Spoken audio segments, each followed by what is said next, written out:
उसके घर में इतनी गरीबी थी कि जब वो चौथी क्लास में था तो उसके पिता उसकी पढ़ाई छुड़वाकर उसको काम पर लगाना चाहते थे। टीचर के समझाने पर जैसे तैसे पढ़ाई तो बच गई, लेकिन जिंदगी आसान नहीं हुई। उसने अपनी पढ़ाई का खर्च उठाने के लिए होटल में वेटर का काम किया, पिता के काम में हाथ बटाया। वो पढ़ता जा रहा था बिना ये जाने कि उसको बनना क्या है। लेकिन एक बार एक अधिकारी ने उसके पिता से रिश्वत मांगी और उस दिन शेख अंसार अहमद ने यह तय कर लिया कि वो एक अधिकारी बनेगा। महाराष्ट्र पीसीएस की परीक्षा वो पास नहीं कर पाया, लेकिन यूपीएससी की परीक्षा उसने पहली कोशिश में ही न सिर्फ पास कर ली, बल्कि 361वीं रैंक भी हासिल की।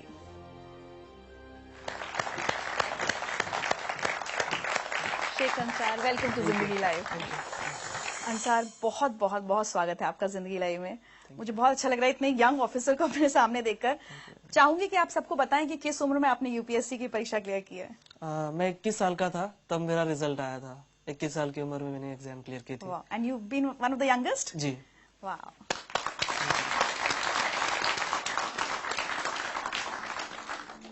बहुत गरीबी के दिन देखे हैं बचपन में? जी हाँ, बिल्कुल, क्योंकि मेरे पिताजी जैसे एक ऑटो रिक्शा ड्राइवर थे और जो बीपीएल फैमिलीज होती है, बिलो पॉवर्टी लाइन, जो घर आपने देखा अभी, वो घर भी हमें उसी के तहत मिला था। तो एक बिलो पॉवर्टी लाइन की फैमिली में मैं पैदा हुआ था। अच्छा, ये क्या हालात बन गए थे कि आपके फादर को स्कूल जाकर ये कहना पड़ा कि मैं इसको नहीं पढ़ा पाऊंगा? मेरे पिताजी को किसी ने बताया कि इसको पढ़ा के कौन सी नौकरी लगनी है, सरकारी नौकरियां नहीं है और हमारी कम्युनिटी के लोगों को नौकरियां नहीं मिलती, कोई नौकरी नहीं देता, तो उससे इसको पढ़ा के कोई मतलब नहीं है, आप इसी किसी काम को लगा दीजिए, घर में 2 पैसे आ जाएंगे। एक मैसेज सुनवाते हैं आपको। जब उसके पिताजी स्कूल में आए तो वो बोले उसका नाम निकालने का है, अब उसको स्कूल में नहीं रखने का। फिर मैंने बोला क्या करेंगे फिर उसका, वो क्या करेगा? तो उसको कुछ तो भी काम धंधा दे के काम करेगा। तो मैंने बोला ये अच्छा नहीं, और वो जहाँ तक पढ़ना चाहे उसको पढ़ने। इन्हीं की वजह से एक्चुअली मैं आज यहाँ तक पहुँचा हूँ। अगर ये मेरे पिताजी को नहीं बताते तो शायद मैं कहीं रिक्शा चला रहा होता। आपकी अम्मी भी खेत में मजदूरी करती थी घर का खर्च चलाने के लिए? जी हाँ, बिल्कुल। घर का खर्च, और मैं जब पुणे में पढ़ाई कर रहा था तो मेरा भाई भी मुझे पैसे भेज दिया करता था, लेकिन पैसे कभी कभी कम पड़ जाते थे। तो मेरी अम्मी खेत में काम करती थी, लैंड लेबर, तो वो भी उसकी जो कुछ सेविंग होती थी वो मुझे भेज देती थी। चलिए आपके लिए एक और मैसेज। आंसर ने पहले पास से रात का भी चिराग लगा के पढ़ाई करता गया। सो जा बोले होंगे तो नहीं तुम सो जाओ, दिन कभी कभी दिन निकल जाना उसको। जो पहले पास से पहली से एक नंबर 1 आते गया तो आखिर तक नंबर 1 ही आया उसका। उसकी पढ़ाई को हमने कोई कमी नहीं आने दी, घर के परिस्थिति बताई नहीं हमने उसको कभी।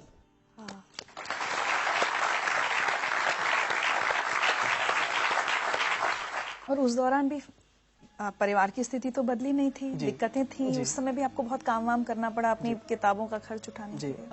10th में मेरी छुट्टियां चल रही थी और मुझे कंप्यूटर सीखना था। तो MSc IT का कोर्स आता है, वो कोर्स मुझे करना था। उसकी फीस थी लगभग 2,800 समथिंग, उस वक्त उसकी फीस थी। पे करने के लिए पैसे नहीं थे, तो मैंने मेरे अब्बू को बताया कि भाई ये रेस्टोरेंट है, यहाँ पर मुझे काम करना है, मुझे वो लगभग 3,000 रुपए तक कुछ पगार दे रहे हैं। अब्बू ने कहा ठीक है, तुमको करना है तो करो। फिर मैं उस रेस्टोरेंट में काम करता था। सुबह 8 बजे से लेकर रात में 11 बजे तक वो काम होता था। बीच में 2 घंटे छुट्टी मिलती थी, उसमें मुझे मेरा लंच करना होता था और 1 घंटा मुझे वो जो कोर्स है उसकी तैयारी के लिए जाना होता था। हमारे गांव में ही वो होता था और काफी डिफिकल्ट था मेरे लिए, क्योंकि मुझे वो बड़ा पॉट लेकर पानी लेकर आना पड़ता था कुएं से निकाल कर। फिर उसके बाद जो कस्टमर्स आएंगे उनको चाय सर्व करना, उनका टेबल वगैरह साफ कर देना, ये सब इस तरह का काम, एक वेटर का काम था। और उसके बाद जब 10 बजे होटल बंद हो जाता था, गांव में 10 बजे जनरली हमारे बंद हो जाता था, तो 1 घंटा मुझे जो फर्श वगैरह होता था वो सब साफ करना होता था बैठ के हाथ से। तो वो काम मैंने किया। तो घर में सिर्फ आप ही सबसे ज्यादा पढ़े लिखे हैं, बाकी सबकी पढ़ाई छूट गई, काम करने लग गए या शादी हो गई बहनों की?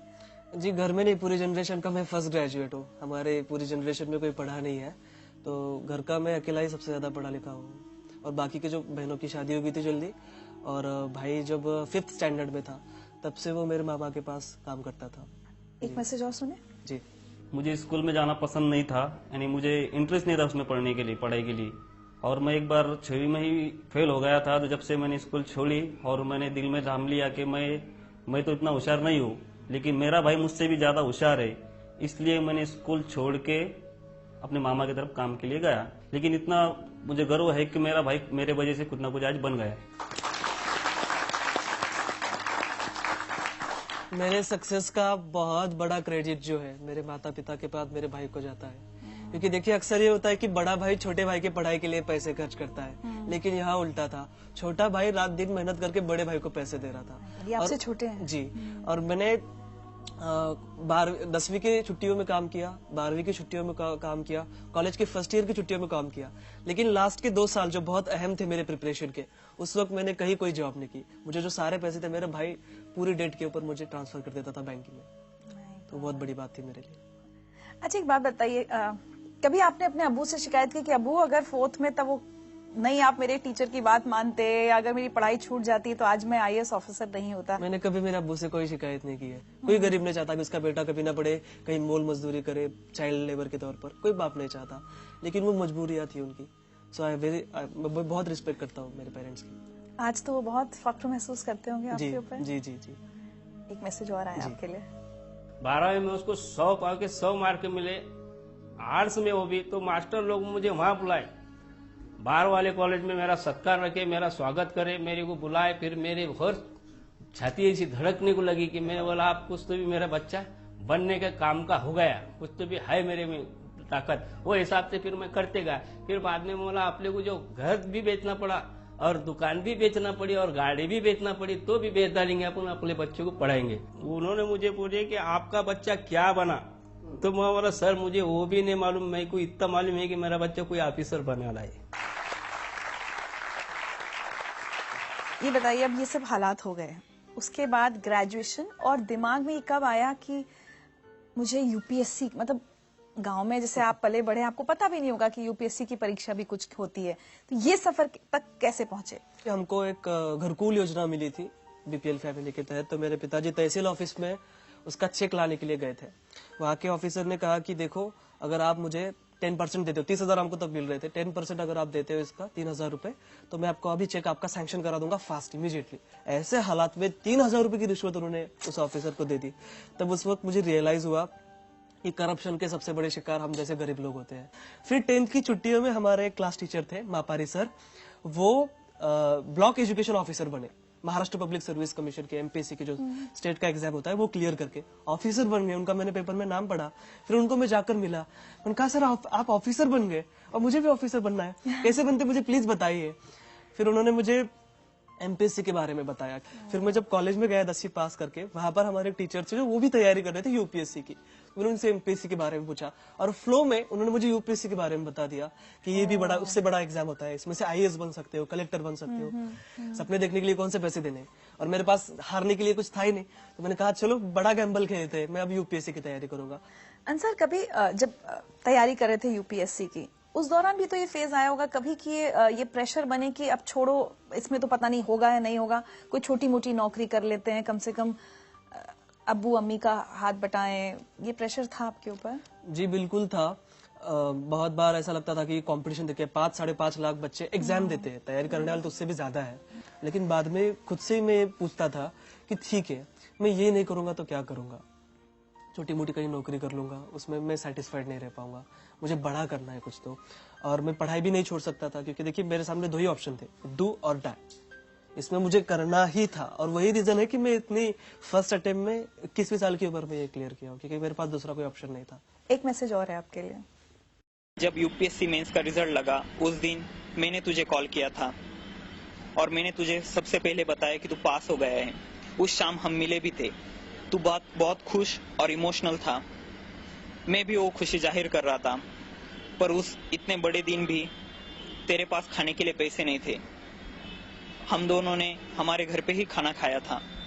मेरे लिए यह बहुत बड़ी बात नहीं है कि मैंने तुझे खाना खिलाया, पर मेरे लिए यह अवसर था कि मैंने इतने कम उम्र वाले एक IAS ऑफिसर के साथ खाना खाया।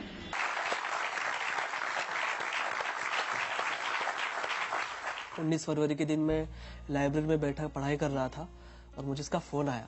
मैंने कहा अंसार UPSC का रिजल्ट आ गया। मैंने कहा माय गॉड, मेरे वहां पर हार्ट बीट बढ़ गए, मैं समझ में नहीं आ रहा था मैं क्या करूं। उसने कहा तेरा रोल नंबर बता, मैंने कहा ले लो भाई। मैंने उसको मेरा रोल नंबर भेजा और उसने मुझे कॉल करके बताया कि कांग्रेचुलेशंस तुम पास हो गए हो। मैं आपको बता नहीं सकता कि वो खुशी क्या थी, मुझे ऐसा लग रहा था कि मैं 7वें आसमान पर हूँ, मेरे पैर जमीन पर ही थे, लेकिन मैं बहुत ज्यादा खुश था। उस दिन शिव जयंती थी, पूना में नगाड़े बज रहे थे और मुझे ऐसा लग रहा था कि मेरे जीत के लिए बज रहे हैं। शिव जयंती के दिन मुझे ऐसा लग रहा था कि मुझे गिफ्ट मिल गया हो कोई। मैं बहुत खुश था। मैं मेरे दोस्तों के पास गया, हमने सेलिब्रेट किया। अब डिसाइड किया कि चलो बाहर खाने के लिए चलते हैं। अब जनरली देखिए, एक रूल तो ये है कि जो कुछ जीतता है उसको ही खिलाना पड़ता है, उसको ही बिल पे करना पड़ता है। लेकिन मेरे फ्रेंड्स को पता था कि बंदे के पास पैसे नहीं है, तो उन्होंने कहा कि यार छोड़ो यार, बाहर क्यों जाना, रूम पर ही खा लेते।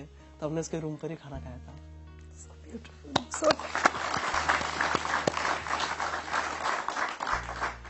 मेरे पास सच्ची आज शब्द नहीं आपकी बातें सुनकर, कितनी खुशी हो रही है कि एक बच्चा कहाँ से कहाँ पहुंचा है और अब जल्द ही आपकी नौकरी की शुरुआत होने वाली है।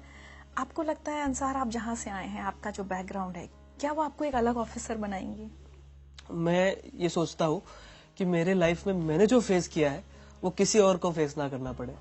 तो जाहिर सी बात है कि मैं एक अच्छा ऑफिसर बन पाऊंगा। मेरे साथ वो मोटिवेशन रहेगा। जब भी मैं किसी बच्चे को कोई काम करते हुए देखूंगा तो मुझे वो फीलिंग आएगी कि कुछ साल पहले मैं भी ऐसा काम कर रहा था और मुझे बहुत बुरा लगता था जब मैं किसी को चाय सर्व करता था या किसी का टेबल साफ करता था। तो वो फीलिंग आएंगी और मैं उसके लिए काम करूंगा। तो मुझे लगता है कि मैं एक अच्छा ऑफिसर बन पाऊंगा just because of my background. आज अगर पीछे मुड़ के देखते हैं और अपनी जिंदगी की कोई एक चीज बदलना चाहें तो क्या हो? मेरी जिंदगी की मैं चाहूंगा कि मेरा बचपन फिर से आ जाए और मेरे पिताजी उसमें IAS हो। सो जस्ट मुझे तो जब मुझे कोई यूनिफॉर्म ना मिला हो या कोई किताब ना मिली हो तो वो मुझे मिल जाए। कोई एक मैसेज जो आप सब लोगों को, और सिर्फ जो यहाँ बैठे हैं वो नहीं, जो बहुत सारे लोग टेलीविजन पर आपको देख रहे हैं और उसमें से बहुत सारे IAS की तैयारी कर रहे होंगे, उनको क्या मैसेज देना चाहेंगे? जी, मैं उनको यही मैसेज देना चाहूंगा, एक रिक्शा चलाने वाले का लड़का अगर IAS बन सकता है, जिसने अपनी लाइफ में सारे ऑड्स देखे हो, तो मुझे ऐसा लगता है कि हमारे देश का कोई भी बच्चा, और गरीब से गरीब बच्चा भी, और किसी भी मजहब का बच्चा IAS बन सकता है। आप सभी को मेरी बहुत बहुत शुभकामनाएं। Thank you so much Ansar. और जैसे मैंने एक तोहफा आपके लिए, ताकि आप हमें और हमारे शो को भी याद रखें हमेशा।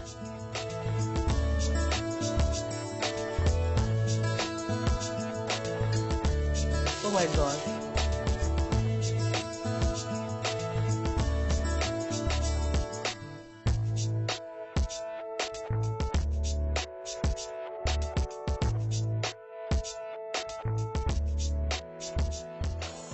वाकई आज हम ये कह सकते हैं कि सपनों को जीना उन्हीं को आता है जिनको हर मुश्किल में भी मंजिल नजर आती है।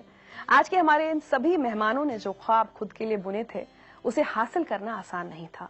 बार बार गिरने के बाद ये संभले, और आज इन सभी की कहानियां लाखों लोगों के लिए एक प्रेरणा है, खासकर उन लोगों के लिए जो सपने देखने से नहीं कतराते, जो मुश्किलों का डट कर सामना करते हैं, जिनके ख्वाबों के आड़े गरीबी नहीं आती, जो किस्मत बदलना और मजबूरियों को हराना जानते हैं।